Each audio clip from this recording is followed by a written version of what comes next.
দেখে আপা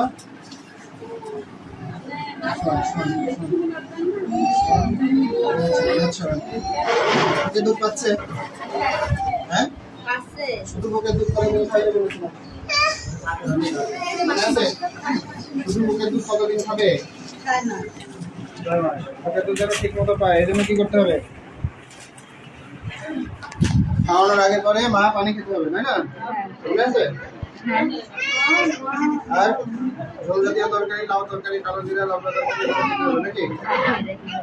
এরপরে সমস্যা হলে আমাদের সাথে যোগাযোগ করবেন। হ্যাঁ, ওদিকে ওদিকে না, এদিকে এসে হাতে টিপে দেবেন। দেখি ভিডিও করেন।